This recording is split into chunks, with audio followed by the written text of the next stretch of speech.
Welcome back to my channel SNT star. दोस्तों, मेरे इस चैनल पे आपको रेलवे से संबंधित बहुत सारी जानकारी मिलने वाली है। तो रेलवे से संबंधित जानकारी प्राप्त करने के लिए मेरे चैनल को फटाफट सब्सक्राइब कर ले, साथ ही साथ बेल आइकन को दबाना ना भूले। दोस्तों, चलिए इस वीडियो में जानते हैं कुछ ऐसे महत्वपूर्ण टर्म्स के बारे में जो ज़्यादातर कन्फ्यूजिंग होती है। तो चलिए स्टार्ट करते हैं। तो सबसे पहले जानते हैं हॉट स्टैंड बाय क्या होता है और इसके कुछ एग्जांपल्स भी लेंगे। आप स्क्रीन में देख पा रहे होंगे, this is a method of redundancy in which the primary and secondary works all the time. इसका मतलब यह है कि अगर कोई भी दो डिवाइस की बात करें और दोनों सेम टाइप का है, जिसमें से एक प्राइमरी कहलाएगा और दूसरा सेकेंडरी कहलाएगा और दोनों ही स्विच ऑन अवस्था में होते हैं, तो दोनों सिस्टम में एक साथ काम करने चाहिए। इसका एक एग्जाम्पल लेते हैं समझने के लिए। आईपीएस सिस्टम में दो इन्वर्टर होते हैं, जिसमें एक प्राइमरी होता है और दूसरा सेकेंडरी होता है। तो पहला इन्वर्टर वो हमेशा लोड पे रहता है और एक्टिव रहता है, जबकि दूसरा इन्वर्टर स्टैंड बाय कहलाता है और वह लोड पे नहीं होता है। इसमें से दूसरा इन्वर्टर हॉट स्टैंड बाय कहलाता है, क्योंकि जब पहला प्राइमरी इन्वर्टर ख़राब हो जाता है किसी भी कारण से, तो पहले इन्वर्टर पे जो लोड था वो क्विकली ट्रांसफ़र हो जाता है सेकेंड इन्वर्टर पे, और सेकेंड इन्वर्टर अब काम करना शुरू कर देता है। तो इस प्रकार प्राइमरी इन्वर्टर के कारण से जो फेलियर होना था, इसको बचाया गया सेकेंडरी इन्वर्टर के द्वारा, जो हॉट स्टैंड बाय इन्वर्टर कहलाता है। तो हॉट स्टैंड बाय इस्तेमाल करने का पर्पस यह होता है कि जब कभी भी प्राइमरी सिस्टम फेल हो जाता है, तो उस समय सेकेंडरी सिस्टम काम करना शुरू कर देता है और इस प्रकार किसी भी प्रकार की समस्या नहीं आती है। तो चलिए अब जानते हैं वार्म स्टैंड बाय क्या होता है और साथ ही साथ इसके कुछ एग्जांपल्स भी जानेंगे। आप स्क्रीन पे देख पा रहे होंगे, this is a method of redundancy in which one system is on while other is off. Auto changeover facility is required to start other. It takes time to start other system. This is not a quick process.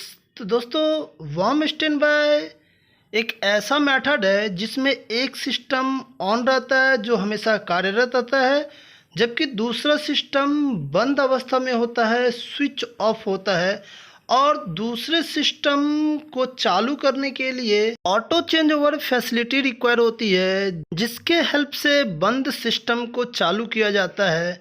जब पहला system, जिसको primary system बोलेंगे, वो fail हो जाता है, तो दूसरे सिस्टम ऑटो चेंज ओवर के हेल्प से स्टार्ट होता है और इसमें थोड़ा समय लगता है। तो फाइनली वार्म स्टैंड बाय एक ऐसा अरेंजमेंट है जिसमें से एक सिस्टम हमेशा चालू रहता है और दूसरा सिस्टम ऑफ होता है, और दूसरे सिस्टम को चालू करने के लिए auto change over facility require होता है।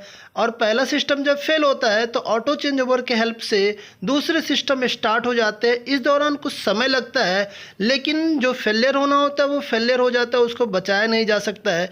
यह facility warm stand by signalling system में अब इस्तेमाल नहीं होती है। इसका इस्तेमाल बहुत पहले किया जाता था, जिस समय टेक्नोलॉजी की कमी थी। अभी एडवांस टेक्नोलॉजी आ गया है, सॉफ्टवेयर टेक्नोलॉजी आ गया, जिस वजह से वार्म स्टैंड बाय का इस्तेमाल ऑलमोस्ट नहीं होता है और इसके जगह पे ज़्यादातर हॉट स्टैंड बाय का ही इस्तेमाल किया जाता है, जिसके बारे में मैंने आपको पहले ही बता दिया है। तो चलिए अब इसका एक एग्जांपल लेते हैं। कुछ लोग अपने पर्सनल इस्तेमाल के लिए डीजल जनरेटर का वार्म स्टैंड बाय के रूप में इस्तेमाल करते हैं। जब घर में बिजली चली जाती है तो कुछ इस प्रकार का अरेंजमेंट किया हुआ रहता है कि जैसे ही घर में बिजली जाती है, डीजल जनरेटर ऑटोमेटिक स्टार्ट हो जाता है और उसके बाद स्वतः घर में डीजल जनरेटर के कारण से लाइट और फैंस चालू हो जाते हैं, यानी सप्लाई घर की बंद नहीं होती है।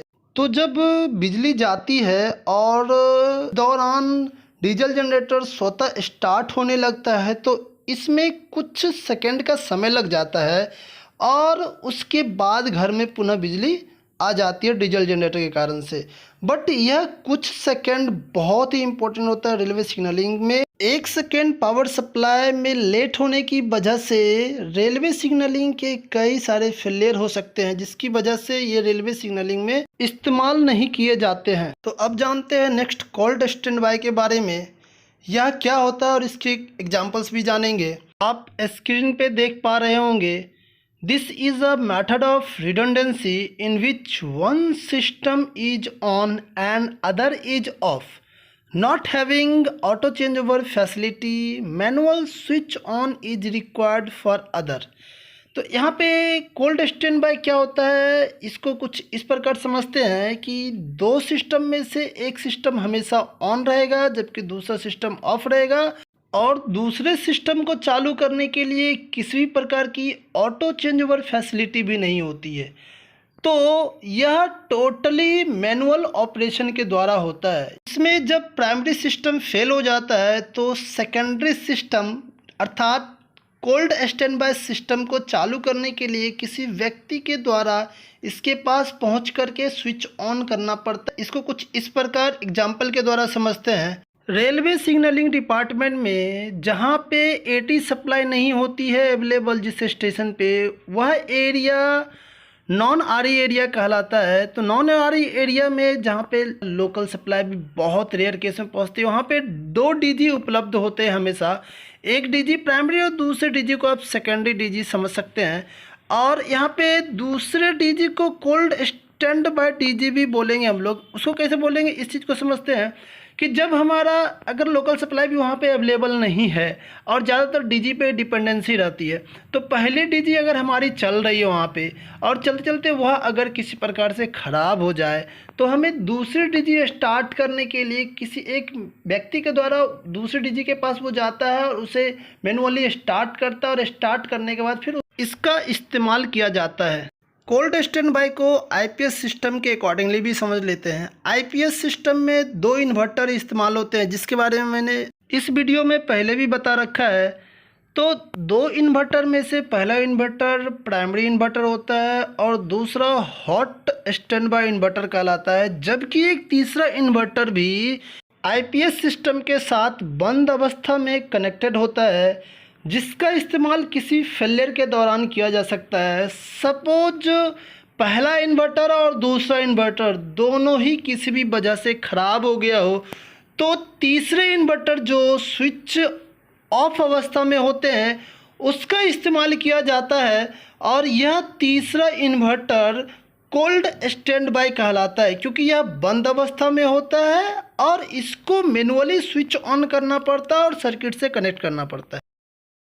इस प्रकार कोल्ड स्टैंड बाय अरेंजमेंट एक ऐसा अरेंजमेंट है जिसमें पहले सिस्टम के फेल होने से दूसरे सिस्टम को किसी व्यक्ति के द्वारा जाकर के स्विच ऑन करने के बाद यह कार्य करना शुरू कर देता है। इसके बाद नेक्स्ट टर्म लेते हैं 2 आउट ऑफ 2 सिस्टम्स। इसमें दोनों ही सिस्टम साइमल्टेनियसली वर्क करते रहती है।